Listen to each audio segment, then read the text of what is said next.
Hello, everybody. Let's go. Welcome to another amazing episode of Spoilers for Days, a show where the girls, the gays, and the days can get together and geek out about all their favorite nerd things right here live today. And I am so hyped to be joined by these amazing individuals today. Let's go, ladies. Hello. Hi. I am going to lose my mind actually getting a chance to get a little one-on-one interview with the amazing special guest we have here tonight. Angelique Roche, hello and welcome to the Queen. Yay. I'm so excited to be here. Y'all are so amazing. Like, do you know how amazing you are? This energy is just.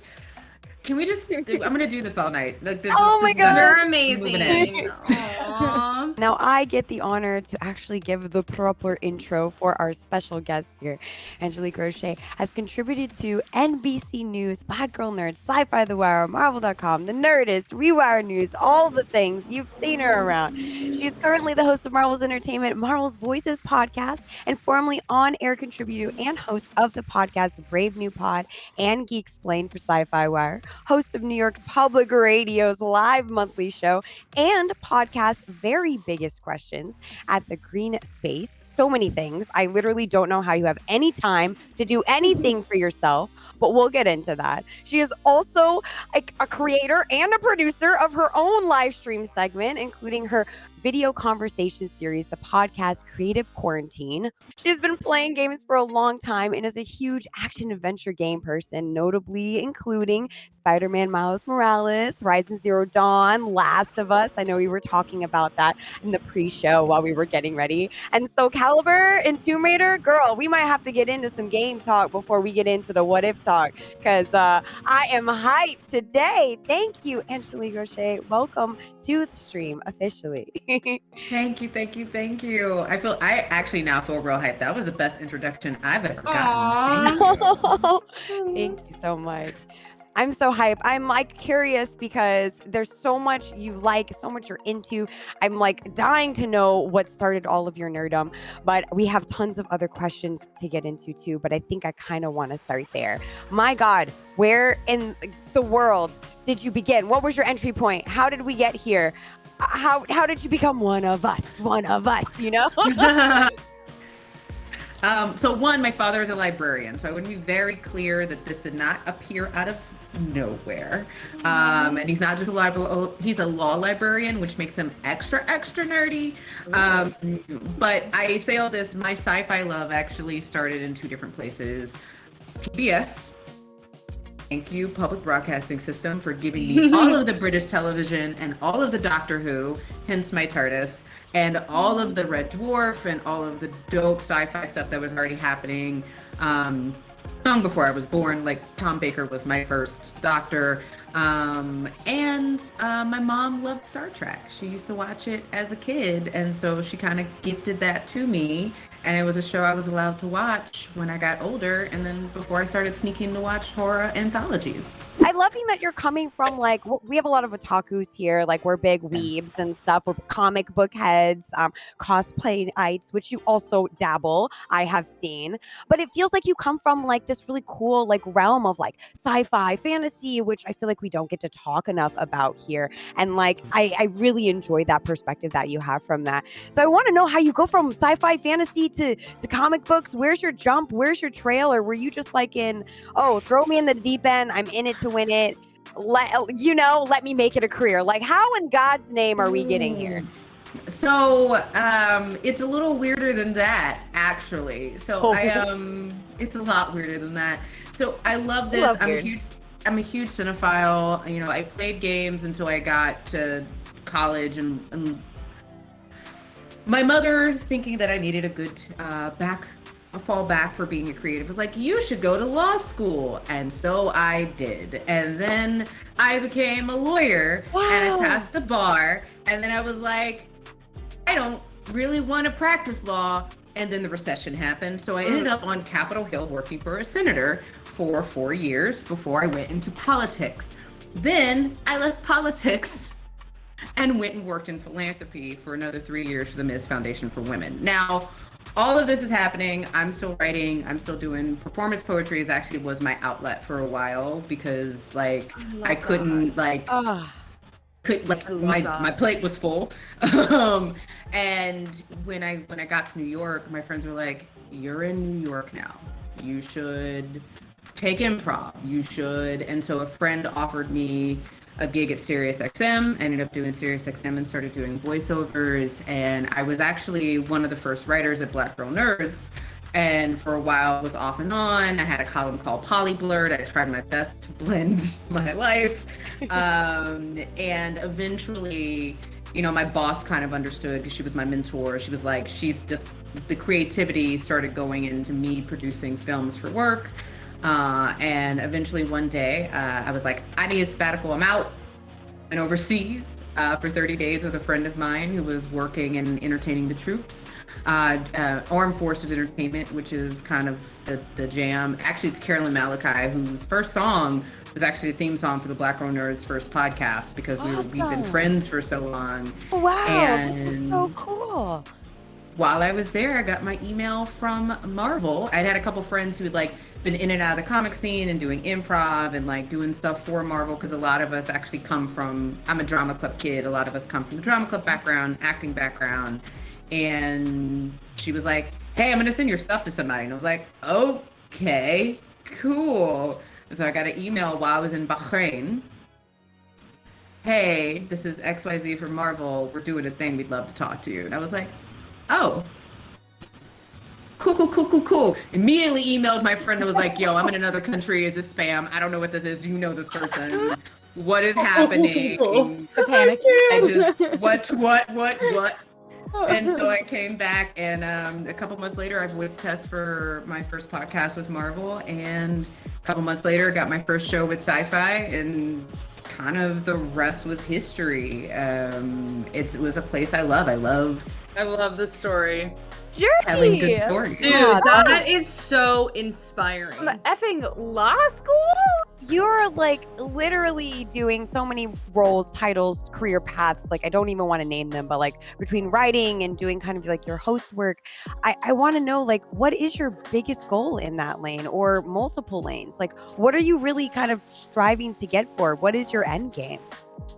My end game, honestly, so there's two things. One, the end game is just to tell good stories and get more people, particularly women, people of color, non-binary folks, across the board, to give a genuine and authentic platform to tell their stories. Whether it's the essays I help edit, whether it's the Marvel Voices anthologies, whether it's the hosting gigs that folks are able to get, whether it's stuff that I produce that tells their stories. Because I still do like nonprofit stuff. I did work for Fair Fight last year. I did work for the Frontline campaign last year. We helped produce some like early voting videos that were very, very nerdy.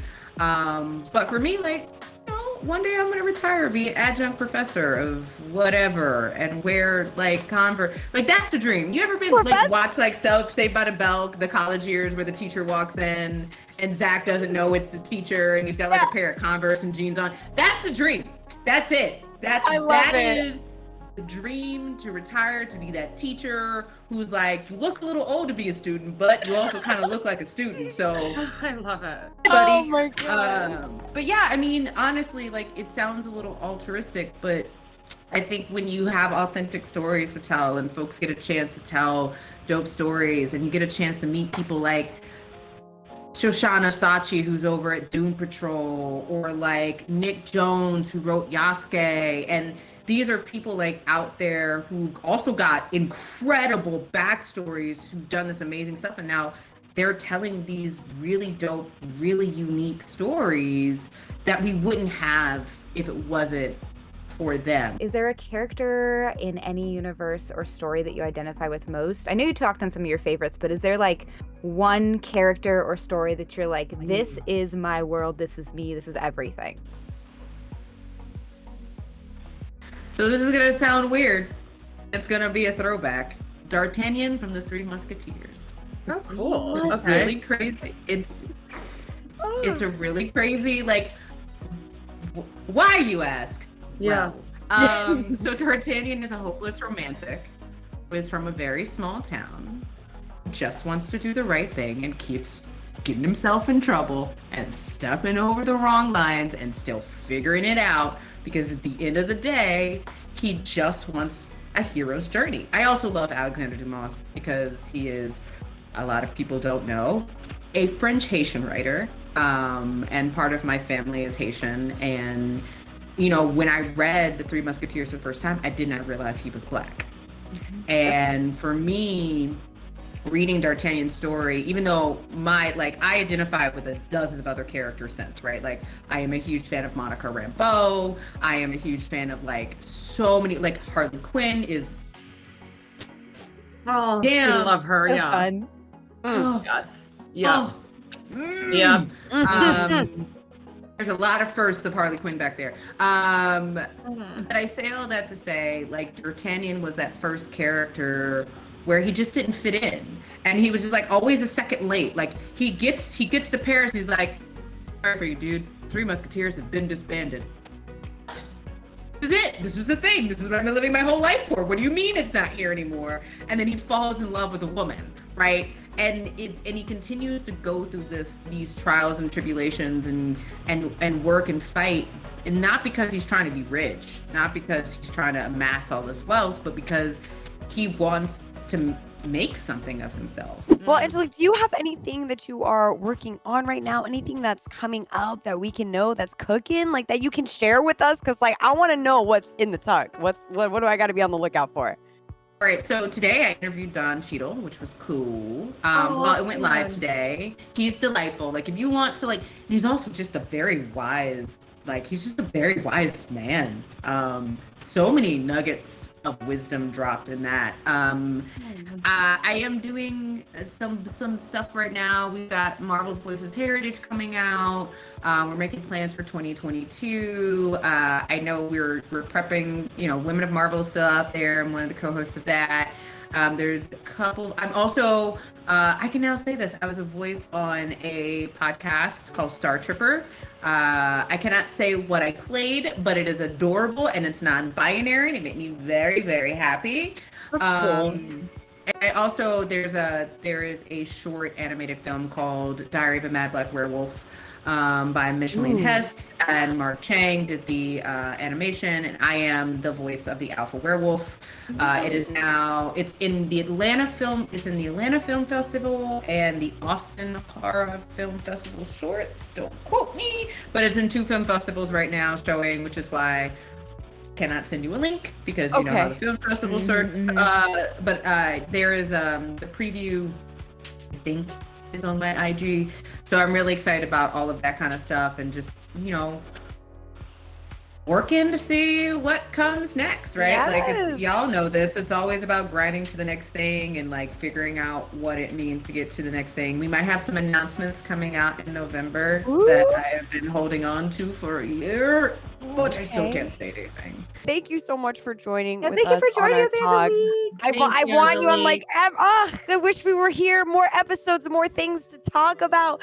Your insight, one of just your whole story and your life's journey, was just impeccable to hear you tell your story to us. So thank you so much. Personally, it means the world. And then just being able to geek out with you. Oh my God, what a privilege. So yes. Our show Spoiler for Days is ending next week. We will have our Spoilers for Days season finale next week, where we will go about all of the things that happened in Marvel's What If, rate our top moments, our most hated moments, our favorite characters, things we wanted to see, what we liked, what we didn't, best episodes, worst episodes, episodes that should have been, and MCU and more. So pull through, binge watch What If you haven't already. You got time. Come through and we'll bust it down. It's going to be amazing. You don't want to miss next Thursday, same time, same place. We are always here holding it down on the Queen's channel, 5 p.m. PT, 8 p.m. ET, and it's going to be amazing. So I hope to see you all there. Thank you, ladies, so much for hanging out with me. So much love to you guys. Yes, so great. I'm kind of really sad right now, but I know we have next week. We got one more. I know, we got next more. week. So Hold it in. Until then, yes, I will contain all my excitement. I will be writing all my notes, and y'all too, come with the questions, come stacked. There was so much stuff we didn't get to. I'm ready. Next week is when we're going to be getting into it. So bring the questions, chat. We'll see you next week. That's it for us. This was Spoilers for Days. bye, guys. Bye.